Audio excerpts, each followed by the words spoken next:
Like Joseph and Shemaiah and Wolfie.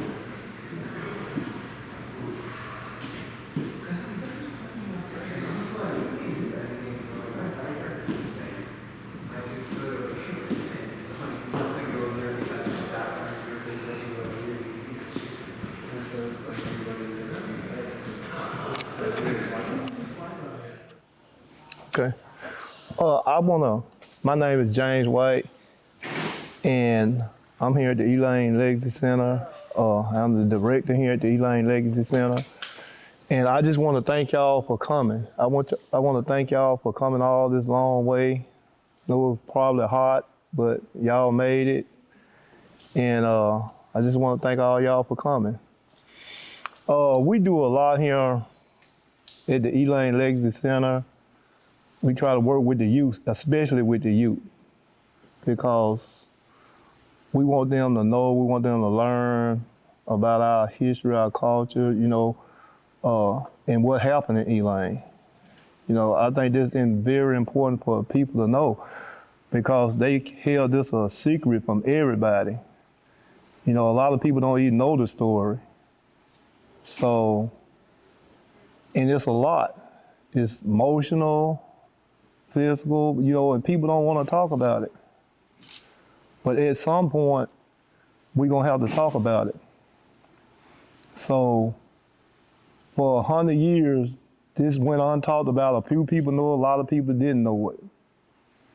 But until we come together in the town, white people, black people, and put this on the table and talk about it, that's the only way we're going to get through this, because it'll just keep going on. It's been going on over 100 years. We still ain't solved nothing. We still ain't, people say it didn't happen. Some people say it happened, but we don't want to talk about it. So until we get everybody on the table to talk about this, and I'm talking about, we are not here to blame somebody's grandfather or they people for doing what they did. But people need to know about it so we can get on past this. It was wrong, yes. There's a lot of stuff going on now that's wrong. But we just need to get through it, And this is a good little town. It's a quiet town. And you just drive through this town, you'll think this was Mayberry or some kind of town that would just, but it's a lot going on here. There's a lot of injustice here. There's a lot of people that don't want nothing to happen here. We in poverty. Poverty is so bad here that, and there's plenty of money. It's so much money here. There's so much money here. If you see all these crops and stuff in the field, there are millions and millions of dollars out there. But none of this go into community, none of it go into, it just go into the farmer's pocket. And they don't eat, if they just invested 5% in this town, we would be doing a whole lot better. Maybe we would have a school. We got a bike trail that somebody's spending, I think the state of Arkansas spent 40, they spent 40, the Waltons matched them with 40 million. So they spending 40 million on a bike trail. Why not put 20 or 40 million in this town? So, but we here at the Legacy Center, we try to do what we do. And I want the story told. Me and Miss Olson formed the Legacy Center back in maybe 2005, I don't know, give or take a few. But then I wanted a museum, because you know what? Every time I go on Main Street, especially on even any Sunday or Saturday, you got a lot of people up there just in Elaine. They just come to Elaine, they say they heard about it, but they just want to come see it for themselves. So that's why the museum.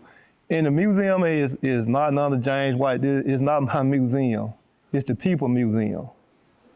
The truth, the history going in the museum. I just want to make sure it get there, because we need it. Because now the way they trying to hide our history, and black people didn't do anything, and we were just a bunch of farm hands or somebody that didn't really have nothing. But black people did have stuff. It was doctors, lawyers, people had business, stores. And that's the stuff they don't tell you about. The only thing you hear is sharecropping. That's the only thing you hear. And yeah, it was sharecroppers. But it was more people that own stuff too, on their own land. But you get the story of just sharecroppers. That's all they want you to know. That your people were just a bunch of sharecroppers. So that's not right. You know, if you're gonna tell it, tell it right. And I know it's bad, it's gruesome, awesome, but to what people did to another human being, but that's what we need to know so we can move on. You know, we need to know this. They know it. So we need to tell the people. We need to let the people know what's happened. And if we all work together, we can get through this here. We can get through this here. You know, I didn't even know Tulsa that happened until about maybe 15 years ago. They kept that from me. I didn't know. I just didn't know because they don't teach it in school. Nobody talks about it. And it's my grandmother told me about it because in 1919, she was 15 years old.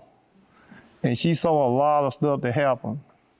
But at the time when she was telling me when I was young, I really was taking it in, but it really didn't really dawn on me till I got older, that all the stuff that she really went through. You know, she saw people get killed, get murdered. And you think like you 15 and you see somebody get killed or murdered or tortured, that do something to you. And mental illness is real. It's real. And our culture people, we always say, you know what, we ain't crazy, but we do suffer from mental. We traumatized. I think my grandmother was traumatized for her whole lifetime. She was a nice person. She was a strong person, but it was just something about her. She just never let her guard down. She never felt, I think, free. You know. So, and she told us about stuff that happened. She just didn't come out and tell us back everything until later on, but she just kind of kept us safe. I got 3 more brothers and 2 more sisters, so she told us, and like I say, we took it in, and we didn't really know nothing about it in school because there wasn't nobody talking about it. But a lot of bad things happened back then. And I think people need to know about it. One slavery developed into something else that's totally different. It's still like we in slavery. You know, I'm talking about we can't really do nothing. We ain't got a lot of money. The people with the money make all the decisions. So you in one thing, if it's like in the apartment complex, the government give you a Medicare card so you can go to the doctor, which you need. I'm not saying it's a bad thing, but this is what it is. You never get ahead. You can never better yourself. If you get in this system, you trapped. Whether you may not believe it, yeah, Jane may can get out, she may can get out, but everybody can't get out.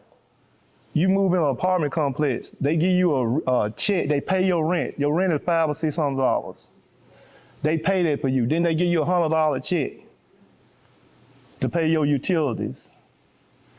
Then one day, Jane decided to better himself, that he don't want to be there no more. He want to do something else. He want his house and his picket fence or whatever. I go get a job. Then immediately, the same month, my rent go up to $500 or $600. And in this area, that's all you making. You ain't making no lot of money. Yeah, it's a lot of money here, but you don't make it. And the farmers don't put nothing back. The plantation owners, the land owners, they don't put nothing back in this.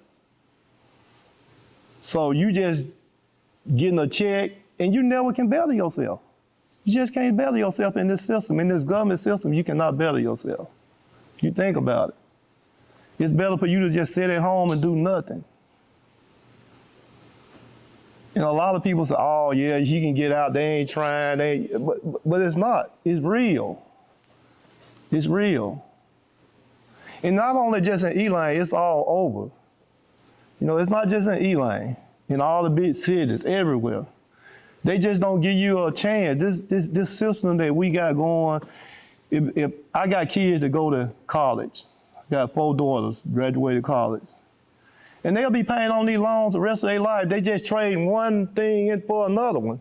So even if they go get a job, they get a degree, get a job, they still owe student loans. So that's gonna follow them till probably the rest of their life.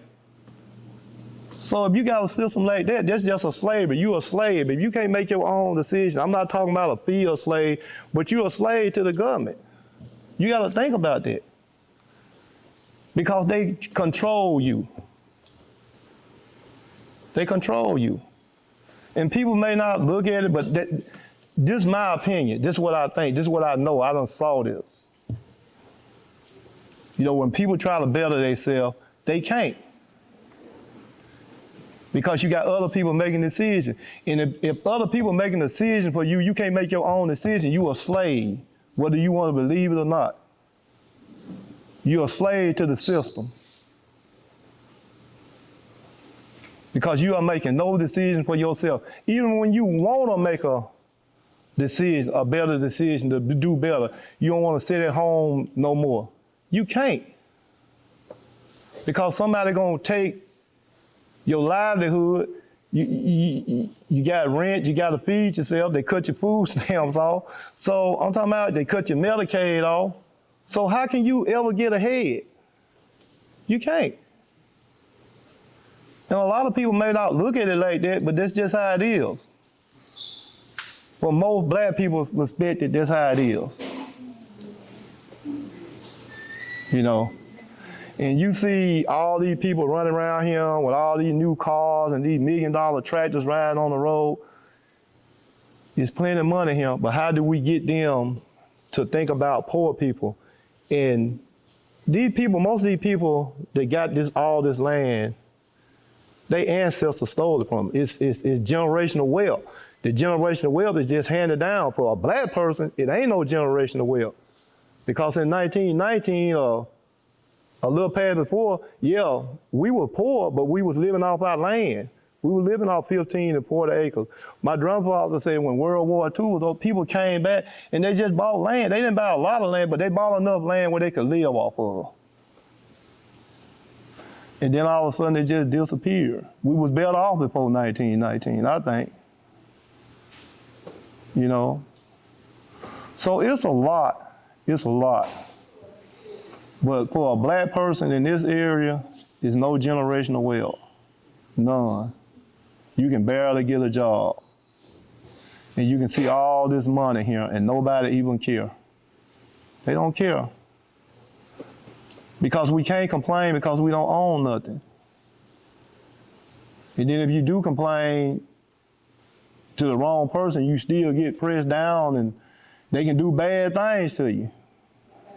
No, they can't, maybe not can take you out and lynch you or burn a cross, but they got ways of getting to you.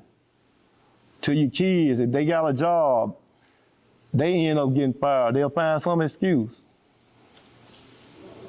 You know, so until people in this town and everywhere else can come together and as one, you know, it's like the Republican and Democratic Party.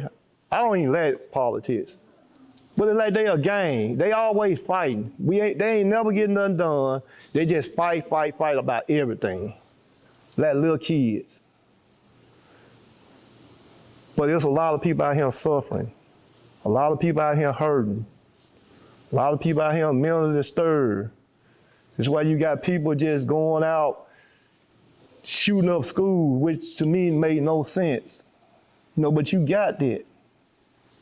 But nobody wants to talk about it. You know, well, he was just having a bad day, but he just took 20 lives. And that's not right. Our kids shouldn't have to go to school and be afraid to sit in a class because some idiot gonna bust up in there and shoot up the school. You know, I went to school on a time where the only thing you really had to worry about was not getting bad where you get a pallet, not doing something to get a pallet, but now it's a whole different, you know, it's a whole different game out there. You know, I don't really have a lot of answers, but I know people got to come together and talk about it before we get, if we don't talk about it, we can't even get anything together. We can't even get anything going. You know, y'all our future. Y'all, you know. And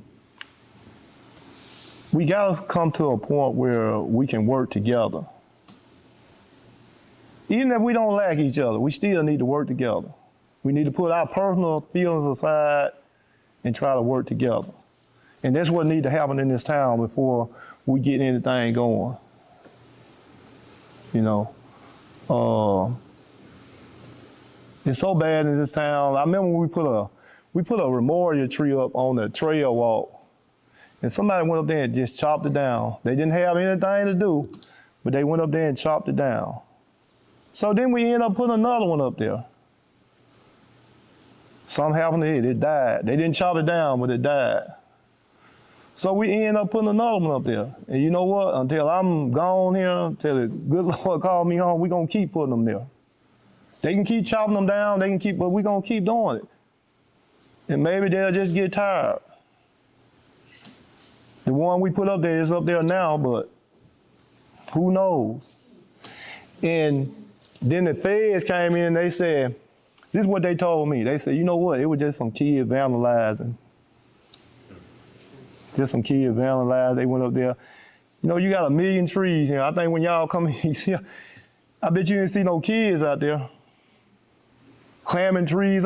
Kids don't even clam trees no more. You know what kids sitting at home? Having their mind corrupted by these crazy games all day and all night that they play. That nobody seems to even care. You know, to me, a lot of that that's why it's so easy for kids to go out and hurt people, because they playing these violent games all day and all night. I don't know if y'all ever saw some of this stuff, but it's so realistic when they playing it. So it wouldn't be hard for them to go out. If you play that 24/7, it ain't hard for you to go out there and get a gun and pull a trigger, because it's like a game. But I think that's what's something wrong with some of our youth, a lot of them, you know. And like I say again, I just want y'all to get this. I might be repeating some stuff, but I really want y'all to get this here. Until we get together and try to change some stuff, ain't nothing gonna happen. Nothing. We're gonna be in the same boat another 100 years, and ain't nothing gonna change. We just traded one slavery for another one. So that's.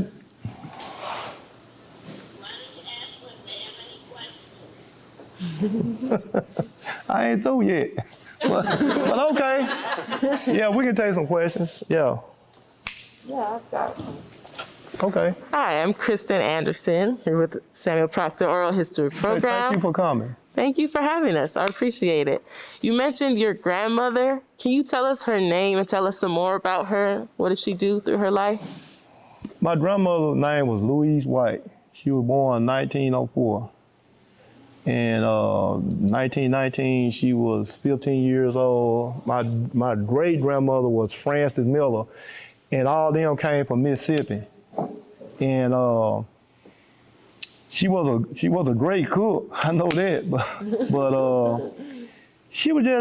her father was an Indian, and for the sake of me, I can't remember what tribe they was from, but her father was an Indian. But her mother was dark as me, but my grandmother was light. And I got a picture if y'all want to see it. But she lived here and she ended up getting married. She had 2 kids. One of them was my father. And she basically worked for white people in their house. She cooked and cleaned. That's what she did. But she always taught us not to do that. She always taught me, my sisters and brothers, not to do that. You know, she said, if you have to work on the farm, you get off of here. You save your money and you get up off the farm, because I don't want you working on the farm. And what she meant about that, because you would never get ahead working on the farm. You would never. You would grow old there and you would have nothing. When you get old, and can't work no more, they move you out and move somebody else in. That's just how it works, you know. So you can't quit because they pay you just enough money to get by. And my grandmother didn't want that for us. She didn't want that for us. And I didn't want that for my kids. I got 12 kids. Did none of them work on the farm. I worked on the farm, but they don't, because I you know what? I'd rather for them to go to McDonald's and dump trash than to work on the farm. Because when you work on the farm, you don't have anything. You just get a little minimum wage, and most of the time, they might not even take the Social Security out on you. You can't go to the doctor, you don't have 401k, you don't have nothing. You know, so my grandmother, she didn't want any of us to work on the farm, no. She was a sweet lady. And if it wasn't for her, I probably wouldn't even be here, you know. So, yes, ma'am. Hi, my name's Angelica McGee. So I wanted to know if you could tell us more about like the food resources that you have out here, and if you feel like maybe community gardens, like with the right funding, might be a good way to get some better produce and food options in the area. Yes, ma'am. Well, I started a program this year with like vacant lot gardening, and I'm doing it with the kids. So, like, I can take you out back and show you some of the work we got. And we got people that do vacant lots, like we got seniors. The seniors is a good thing. The kids, I have to work with them because they don't know, and I have to show them how to do it. And then we started out like first farmers market. We had tomatoes, watermelons, and we kind of sold them up on Main Street up there by the spot. But yeah, we into that. We drove garlic for the first time this year. You know, the thing about garlic, I have never grown garlic, but you have to plant it like in the fall to get it to produce. But we got a lot of garlic out back, and I can show y'all, you know, but the vacant lot gardening thing is good. Then we do programs with the kids, like show them how to eat healthy, and, you know, cause now kids just eat like Roman noodles and Hot Pockets and pizzas. That's all they want to eat. They don't know how to eat healthy. And then the parents, they 30, 40, maybe. They don't know how to cook either. The younger generation don't know how to cook either. You know, we just throw everything in the microwave and go. And that's why we got so much diabetes and high blood pressure and all that, you know, here. Because the food companies, they don't care. They don't care. As long as we buy it off the shelf, that's what they want. They could care less if we get diabetes or high blood pressure or whatever. They really don't. Because if they didn't, they wouldn't put all this salt, and they're just trying to get a longer shelf life. So, yeah, we are trying to teach the kids how to eat healthy because we got a lot of chemicals here. A lot of chemicals be in the food, you know, so we can't get by that. You know, this area is one of the highest rates for colon cancer, you know, in this area, if you look that up. So it's a lot, yeah, but yes, we try to work on good food. Mr. White, this is Patrick Gray from the Samuel Proctor Oral History Program. You mentioned previously that your grandmother suffered trauma as a result of the event that she experienced. Do you think that this trauma was inherited by the community? And if so, how? Well, I think when they was when people came here and they was shooting people, shooting black people down like dogs, and she saw all of that, you know, they would traumatize you for the rest of your life. You know, even when the soldiers came in, the federal troops came in, it wasn't no better. They came to protect them, but they were shooting just as many people as the malls were shooting, if you was black. You know, but there's a lot of stuff people don't want to talk about. They don't want that story out there. You know, the truth didn't protect nobody.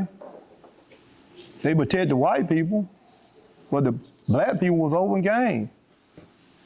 I'm not gonna stand up here and sugarcoat this. I'm just telling you what my parents told me. And why would they have a lie? If you listen to some of the oral stories, that is not made up. And people to this day still living through trauma. Because first of all, they scared to talk about it. So you gotta know something going on. It's 2022, and you still got people scared to afraid to talk about something happened 100 years ago. And I'm not saying that all, you know what, it's good white people out there. It's good people in this world. It's still good people in this world. I'm not saying all of them, but it did happen. And you gotta understand that it did happen. And yes, people were traumatized. Yes, people couldn't get on with their life. People suffered. A lot of people suffered. You had to came here 20 years ago, you could have saw some of them. You could have talked with them yourself, you know. But this stuff takes so long. We losing seniors every day, you know, every week, you know. So, and that's why I'm glad you're here. I'm glad y'all doing this program, because you get to learn what really happened to people and what they really went through. And like I say, they traded one thing for another one. We still no better off. Sometimes I think I suffer through trauma, because it's hard doing this work. And sometimes I just feel that just walking away, I would be better off if I walk away. At that moment, and then I come back to my senses and say, you know what, I gotta do this because I do it for my grandparents, what they went through, and for all the other people. It's not my story, it's their story. And I want everybody to know that black people own stuff. I want people to know that we had land, we had business, you know. Do the research on it, you know. But in this area, you come and ask, they'll say, no, they didn't have black people, then they were just sharecropper. And I think that's why 1919 happened, because black people were doing well, and they just wanted a fair profit for they profit. You know, they want a profit for what they product. That's all they wanted. But you hear all this conspiracy, the black people they was up gonna kill all the white people. And this happened, there's another lady, I won't take her story because she got a white friend. And I think maybe 2 years ago, well, on the 100-year anniversary, I think that's when it was, she came up with this theory that it was 500 black people coming here to Elaine to kill white people. 500 black people. So we had thought about that, the key. It's crazy, but you see where I'm going with this. You see how stuff can get just twisted. And they didn't even have a church in town that Sunday. All white people went out to other churches. They didn't have church in this town. So this is just how twisted this town really is. You know. Yes, sir. Mr. White, this is Adolfo. I have a question on land, since we're talking a little bit, you've been talking a little bit about land. How difficult is it to buy land or get dispossessed of the land in this area in today's time? While it did happen in 1919, I just kind of want to know, is it as easy as it was, or how simple is it nowadays to get that land taken away from the community in today's time? Well, people been taking land for years. It ain't just started back in the day, and they take land these days. We got Miss Bonita Glass, I think y'all supposed to be doing an interview with her. The city took her land, just took it. Not no eminent domain, no nothing. They just took it and made a park out of it. They didn't ask her, not the former mayor, but the mayor before him, they just took it. She got her deeds. She paid taxes on it every year. And do you think when we go to city council, you think they said they don't even want to talk about it? They said, well, yeah, they took it, but you know what? We gonna work it out with you. And you think about these days, and then you tune over to 1919, how easy it was to do stuff. You know, people just ran off and left their land. If you go in the courthouse, and I'm talking about like now, hardly any black people own land.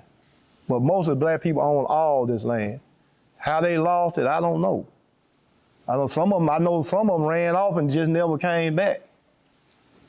You know? So But yeah, it's a way to take land. They taking it today.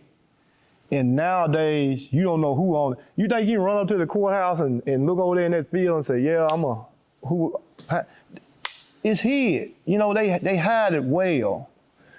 So all the big plantation owners, you don't know who owns this land. Only thing you know, somebody farming it. They'll say, well, it's some 500 Fortune club in New York or some broker somewhere, but you don't know these people. But the people that's farming it, they study, we know they making money, but no, we don't know who owns the land. We got a lawyer that's researching now, and she done found a lot that all these black people own land.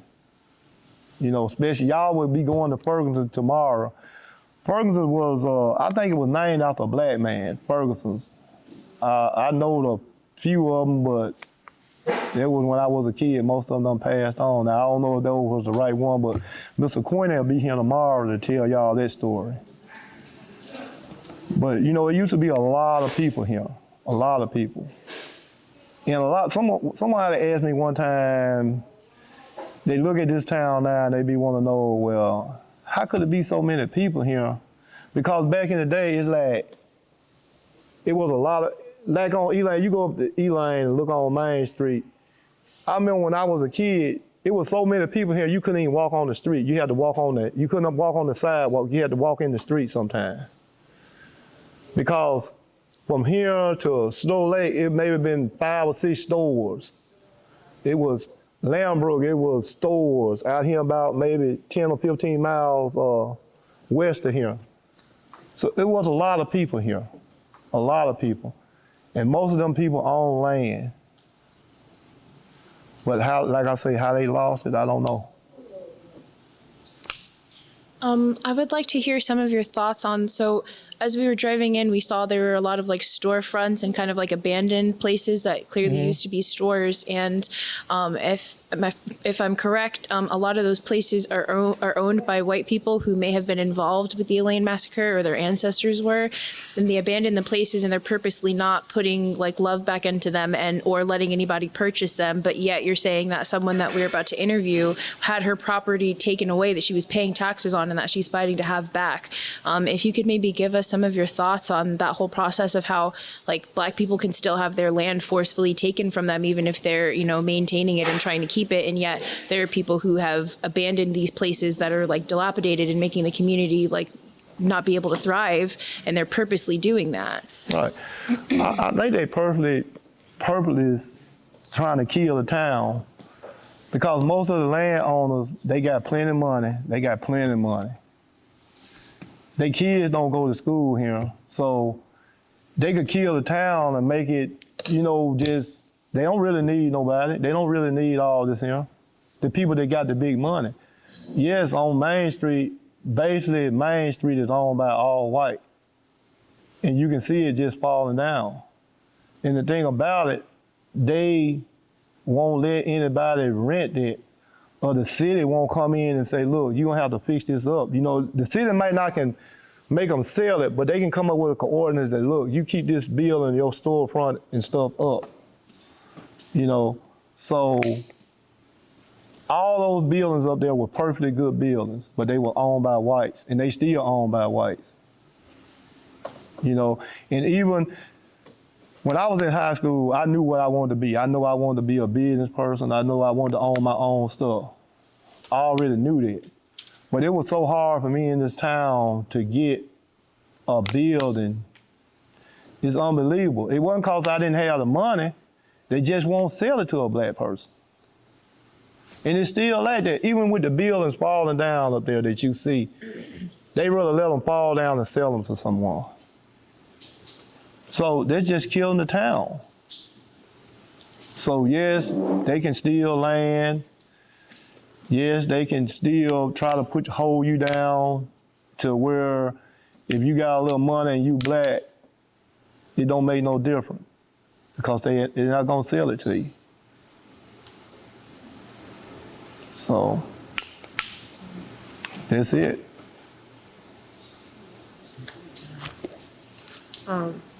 You mentioned having 12 children.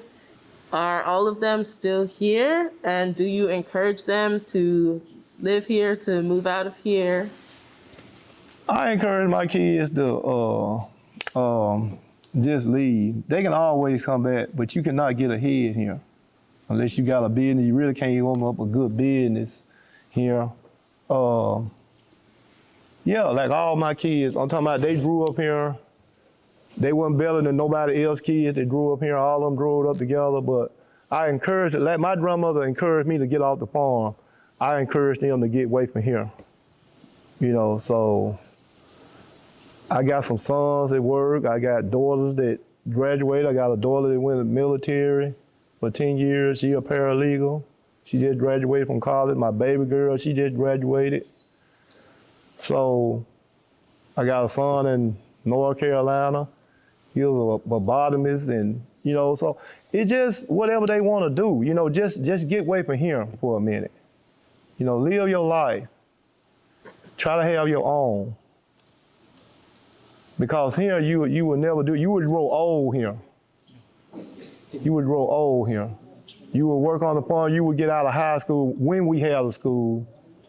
And for some reason, it's so funny now. We got a lot of people here in this town that come back to this town, and now they want to save Elaine. I really don't get that, but I guess I'm glad they're here. But when our school was closing, it wasn't nobody here. You know, they didn't even think about it. But all of a sudden now, everybody want to run back and save Elaine. You know, I don't know if it's a money thing or what. I know I ain't making no money, but it's just a thing that they want to do. And like I said earlier, we got 10 people here trying to help Elaine, call themselves helping Elaine, but ain't none of us working together. You know, we pull in different directions, and that ain't right. And then you got people here that got money that, like the Solomons, and I know a lot of people don't want to, but I'll call their name. This is my interview. They came here, and they put a memorial up in Helena where they tortured black people and charged them with murder less than 10 or 15 minutes, sent them to death, but then they put a memorial up there in front of the courthouse, which you do have nothing to do with Elaine. The massacre happened in Elaine.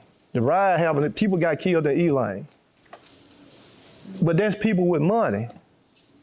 People with money do what they want to do. You know, if I ain't helping if I'm not helping all of y'all, I'm not just gonna help some of you, because I believe in the whole. I can't help a few people and don't help the rest of y'all. You know, then they come here with internet, free internet. You know what that means? Crap to me. Because if everybody can't get internet, we don't even need it. That's what people with money do. That's what they do. They throw you a free coin, a little coins on the ground, and you run to it, especially black people. We run to it and say, well, we got something. It's better than nothing. And that's what it'll always be. If you keep picking these little coins up that they give you and hand you out, you will never get nowhere. You will go through your whole life doing it. So sometimes you just gotta sacrifice something for you, yourself, and others. And everybody can't do it. You know, people take it so well, this don't affect me. But it really do affect you, because one day in your life, you're gonna run across something that do affect you, and you're gonna see, well, they were doing James like that, but that ain't none of my problem. It's an ingest. If I'm getting an ingest, you know, it ain't a black person in this country that ain't scared when the police pull them over. Because you know what? We all tell our kids, if the police pull you over, keep your mouth shut, keep your hand where you can see them. And it shouldn't be like that. But it is. So it's a lot that goes on. And then when you start talking about it, they say, well, he just crazy, he don't know what he's talking about. You know, that's what they do, they play it off. So just because this not happening to you today, that don't mean it won't be happening to you tomorrow. So if you see an injustice, you really need to say something about it. I do it all the time. And you can call it nosy, but if you see somebody doing somebody wrong, you should have said something. Black or white, it don't make no difference. This is what we gotta stop doing, this black and white thing, you know. Either we work, because all us human beings. You know, black people, we came a long way, but you know what? These people, you got white supremacist people that almost genocide, wiped us out here in Elaine, and nobody even want to talk, even the military, and nobody wants to talk about it. But I wanted to be known. Then you got a lot of people come here and get information, go out and write books and all that stuff, and do videos or movies. Then we don't get nothing. It's our story, but we don't get nothing. We don't get nothing. They go make all the money. They don't even send a postcard back and say, thanks for the information. They come here, we never see them again. You know what? It was something so crazy to me when they first chopped that tree down. When they first chopped that first tree down, it was reported from California, Chicago, New York, Louisiana. They come from everywhere because they chopped the tree down. The tree was important, but this is the thing. We got thousands of people got murdered in 1919. They don't even want to talk about that. They come to find out about the tree. So you just look at how things go here.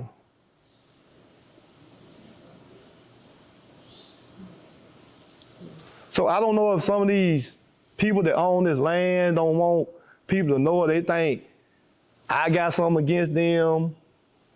The Legacy Center got something against them. We don't. We just want the truth. We want the truth. That's all. That's it. I just want the truth to be told. Because I don't want this to go along when they start teaching this in school. Well, you know what? It wasn't so bad. You know, couple of people got killed and, you know, but it wasn't like that. The people that you interview and you talk to, they ain't got to lie. These people are not lying. They got treated like this here. They got tortured. They got beat. You know. And the people that they took up there to that courthouse and beat, it wasn't only 12, it was hundreds of them. You know, 12 just stood out because they got sentenced to death, but it was other people. And to this day, they ain't exonerate them people. You know what? They went and picked up people that had a voice. I guess they just went in the community, people that had a voice, they went and picked them up and took them up there and charged them with murder. Now take in mind, they didn't take anybody white up there and charge them with nothing. It was just only blacks. It's an injustice. And we still living through this. We still living through it. Ain't nothing changed, just a different day. They just doing it another way now. Next question. I got another one. Yeah. You mentioned them being exonerated for the crimes. Would you hope to see anybody charged or any repercussions come to those who carried out the massacre? Oh, I said that black people wasn't exonerated, but Right. right, but On the other side. that's impossible. It's impossible. You cannot go back 100 years to get nobody in home. What I would like to see would people come together and we work together and just kind of just work out some reparations. And reparation ain't money all. People think it's not money all the time. You know, but everybody else being paid. Why they ain't pay people for slavery? Why they ain't pay? Black people are the only one get injustice. You know, they still paying the Jews. The Pope was just up in Canada exonerating the Indians for the church or whatever they might be doing, but you can't get none of that with black people. Don't nobody even want to, you know, they don't even want to talk about it. Now they trying to hide our history. You can't talk about this in school. You can't talk about this, you know. So, I don't know. I don't have the answer. And you mentioned working with children here at the center. Mm-hmm. How do you guys talk to the children about the history of this town? What do you guys teach them? Well, we let them, we got history. We put it out there for themselves, you know. You got judges, lawyers, you know, they come here, they do interviews, they talk. You know, we don't bring kids in and say, you know what, white people were killing black people in 1990. We don't do that. You know, we let them learn. That's their parents' job. We just only here to show the history of what happened.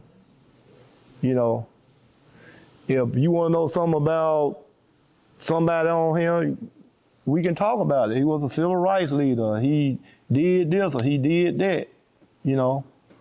So it's a way to talking to kids without traumatizing them, you know. It's a way to discipline kids without beating them and traumatizing them, you know. And I think people make bad laws, you know, because now you can't even discipline your child because you end up going to jail. But then you got police out here gunning our kids down every day, every week. You know, you gotta let kids know right from wrong. We love our kids to death. We want them to do better than we done, but we don't want to discipline. We don't want to tell them right from wrong. We don't want to, when they put their hand on something, we can't spank them or something. People think that's, and that's these people with all this money that come up with all these laws. Because people go to colleges and they get these degrees that they think they know how, and for some reason, I don't know why a lot of people with degrees, black and white, think they know what's best for poor black people. They think they know. Here they come with some scheme and plan, and they ain't lived in our shoes. They ain't walked in our shoes.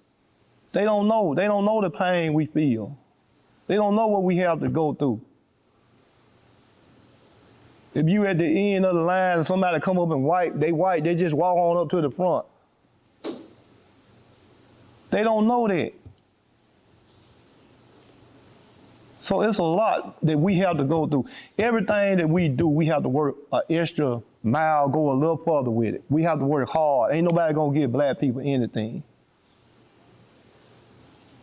And not that we don't want to do it. We are very smart people. Black people are the smartest people on the planet, I think.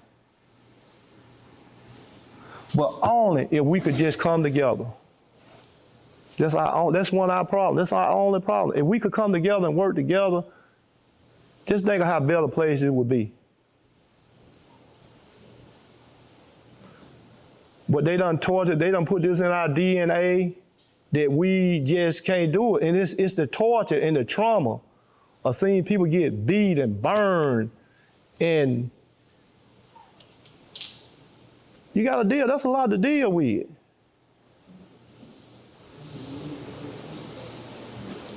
So, well,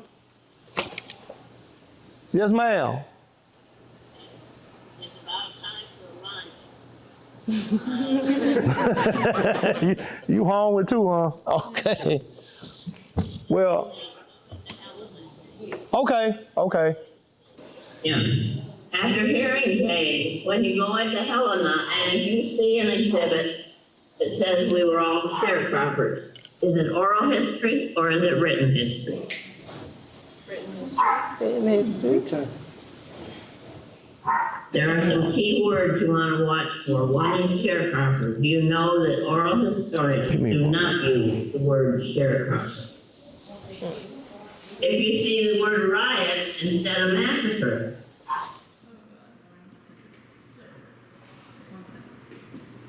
In 1860, 4,000.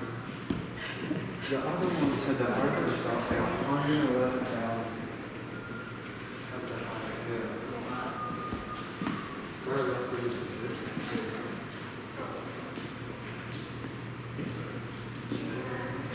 Very small part of the context to the like Joseph's and Richmond.